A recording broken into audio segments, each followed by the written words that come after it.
Good morning. This is Divine Sunshine on her morning drive. Today's message is about the sun.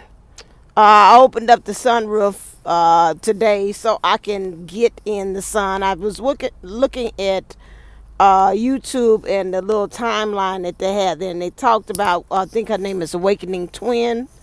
Had Awakened Twin had spoke about the solar and the sun, the solar's consciousness. And I was like, who would have thought about the sun, which has been pretty much taught to us to be an inanimate object, to have feelings. And it kind of made me go into like more research this morning to really try to see about, which caused me to kind of leave out a little late. What's all these different aspects about the sun? So, and some of them they were saying about how the sun and science, when it comes to science and thinking, how they actually go hand in hand. I know a lot of times when we talk about spirituality and science, it's almost like a tale of two cities. It's like, no, you science stay on this side, spirituality stays on this side, and it's not like a coming of the minds of both of them. The usage of metaphysics and other belief systems kind of tried to find a way to marry them together. And I think like one person that I know, and I know that's Mabuski, Jubilee 1111 does a nice, perfect balance of how to show you that, those of you all that kind of left brainers, as Dolores Cannon says, that always left brain is kind of hard to kind of convince. It's like here's scientific evidence that backs up why these occurrences and things are actually happening in our 3D physical world. So they were talking about the sun when I did the research, and they was talking about the sun and its behavior. They were saying a lot of times when they have those solar flares and it spews out, and a lot of times when that happens, that could disrupt a lot of things. Like if really the sun will really release its totality of its full power, how it would shut down computers and the electromagnetic systems and the fields and things that we have here on earth, and it would just like really shut it down. And however, the way the sun rotates is like, sometimes it seems like it's almost, I envision the sun when it starts facing earth is like it holds it in, like a burp, like you gas, or like they say holding a sneeze. And then when it turns away from it, it's like chew, it lets it all out. But when it comes to earth, it's like let me sneeze into this, let me hold it. And then that, because consciously the sun knows that if it really would let it all out or let it go, it would actually burn up and mess up earth totally. So they were saying that how it has a consciousness, and how the stars also, in their way of orbiting and moving throughout the galaxies, pick and choose their movements and their ways in which they do that. They just don't float around stars haphazardly.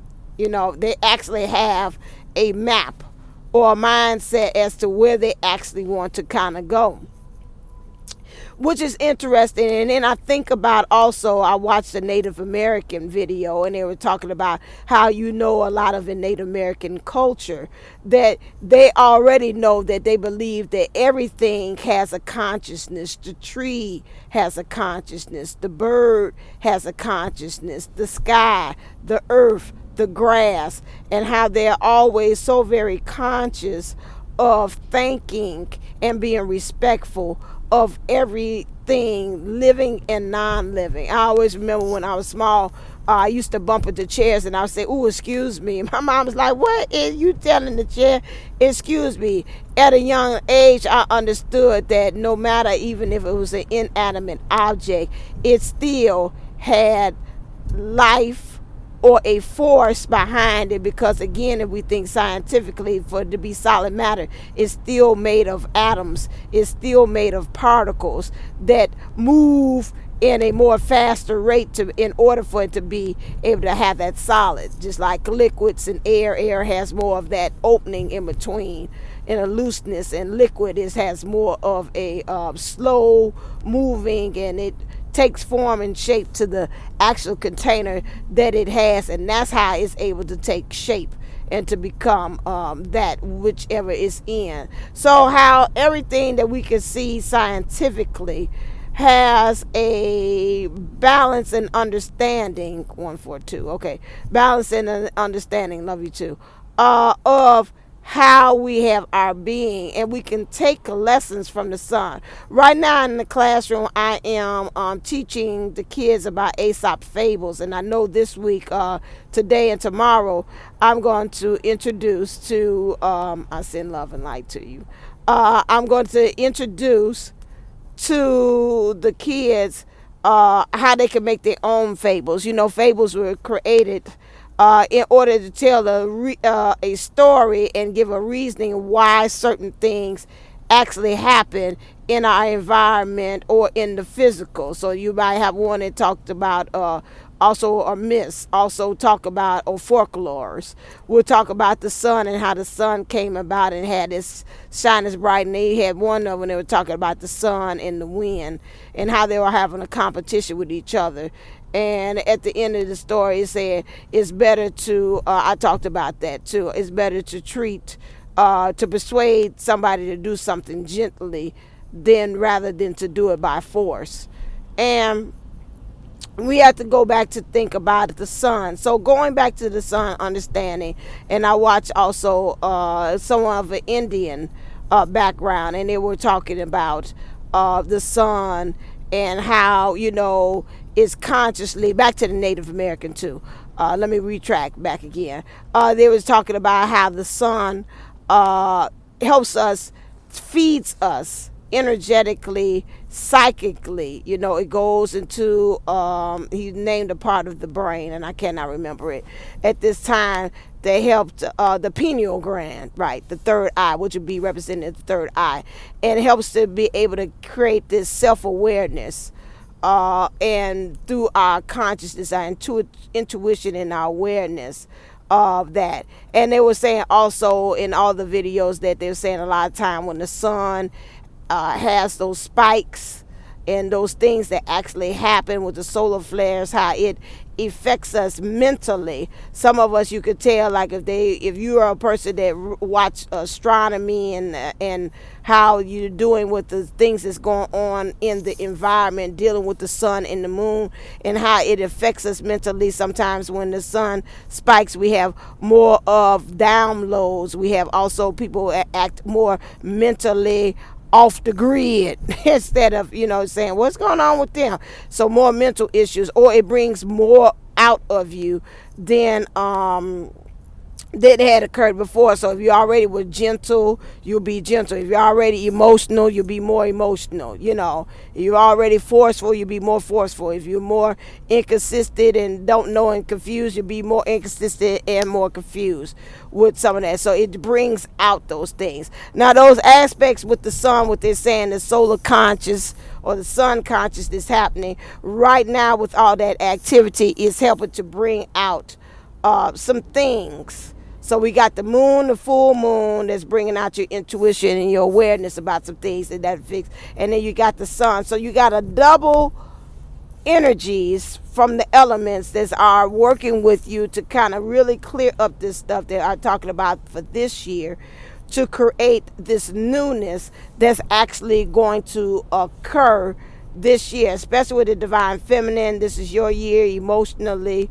If you say your emotions house with the divine feminine, you being the positive polar expression of energy, and the divine masculine being the negative, those things. So those aspects, so you're really working on as far as creating that more positivity in some ways, to be more intensified and more showing up in your experiences, or dealing with those emotions that you're having as well. And so the sun, if we take a story for the sun, we think about the sun a lot of times, although it's kind of sunny, but it's cloudy in some points. But the sun is always continually shining, no matter what's going on or what's actually showing up in our experiences. And, the sun is a source of so many things to help things grow. Sometimes the sun can be very overpowering. It can heat you up and create you to sweat, which is just like, again, some things we have to sweat in order to cool ourselves down and to get rid of sometimes toxins as well that's going on with us. But we know that the sun always serves a purpose as far as to make us better or for us to grow. A lot of times if we don't see sun for a long period of times, we become depressed. The sun is a reminder that we are the light and we are to shine regardless of what's going on. If it's cloudy, things are obscuring our path or obscuring for us to be able to go on because we think, well, I can't see, now I'm depressed, the sun, now I'm not shining. But all along, you're still even shining regardless, even on cloudy days. The sun is still shining. The sun is still being itself. It's still supplying, even maybe on this side of the earth where you at, it might be cloudy, but someplace else it's shining extremely bright. That's the same thing just like in our life. Some areas it might be dark, but some areas we really are showing our highest true self. Or even in our areas of life of what we experience. It might be down in one area, but it might be extremely bright and great and glorious in another. Those are the things that you have to keep in mind. And so that's why it's important that, like, a lot of times we tell you,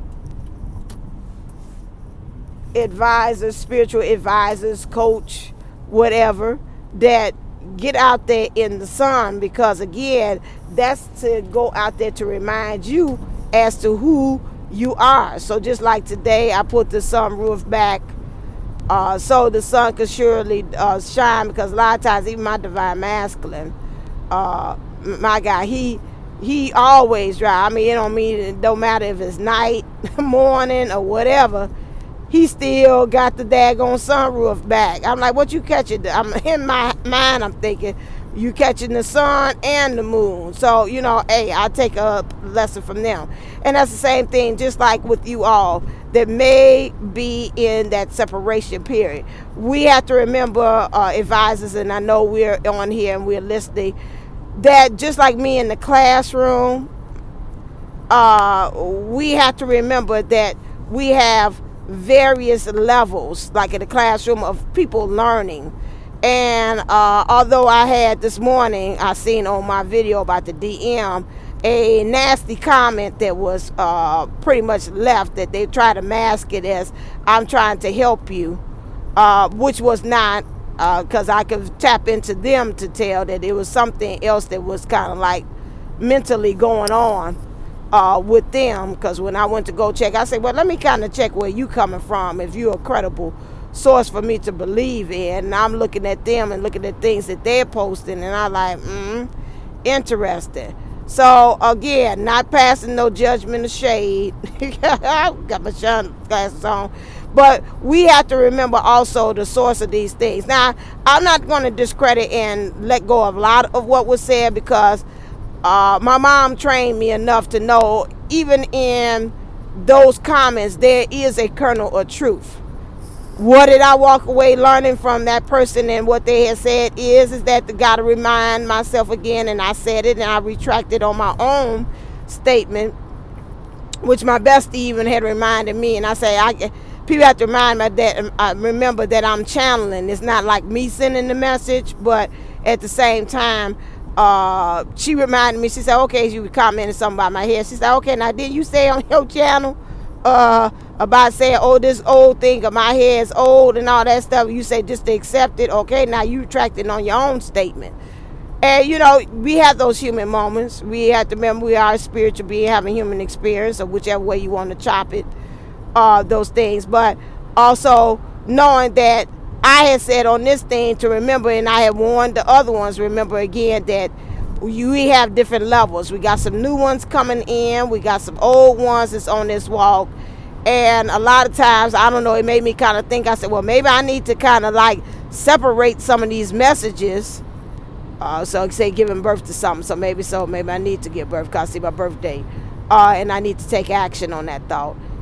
That maybe need to do it for next different levels. I know they say different ways, and so it might be for those who are new. Because if you're old in this thing, where I'm talking to you all that have been at this journey for quite some time, you pretty much get what I'm saying, and you knowing that what I'm coming from is coming from a place of, as an experiential channel. This is coming from a place of I've experienced it.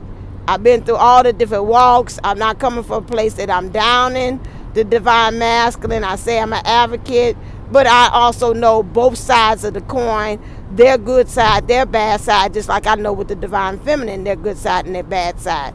However, again, someone who's just coming in the walk and just coming on board might be confused as to what the things that I'm saying. Like, is she saying separate from him? You know, I just got on this walk. I kind of want to know this guy. See the infinity side, you know. What is she saying? 50, God force, change of God force. Or is she saying stand?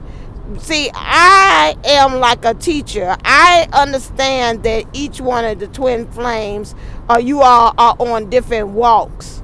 And I am encouraging you from where you are that it's okay for whatever that the standpoint you are. If you're new and you want to try this out, you want to see where it goes, I am supporting you on that as well. Because I understand that this is new. You need to find out these things for yourself. However, again, those that's been on this walk and say, I want to say right now, I want to press pause on this situation and I want to go ahead and experience things. I can say from my experience and where I am, I understand that too. So for someone to come on and say, well, you're kind of telling people and these people are vulnerable, and now these people, now the way you talking, it seems like you telling them in so many words something different than what the journey is. You have to remember again, like I told this person nicely, you know, right now the way you talking, it seems like you also telling me about where you are on this journey. Everybody has a different aspect, and I had just said the other day, no twin flame bashing, and then the person comes on there and bashes the stuff. I removed the comment. If you seen it earlier, you was one of those ones that like to go on there early. You might have seen it. I removed the comment because, again, I don't need anybody to come on here and to be triggered. It's enough already triggered on this journey already. And some of the things that I'm saying, I understand that too, that I am triggering you as well. But I'm triggering you in a way for you to go into your greatness and to say that it's okay. I know who I tap in. The source, the powers that be, if you all are new to that, with the powers that be, source is incumbent of so many different avenues of light, of ways in which they help us.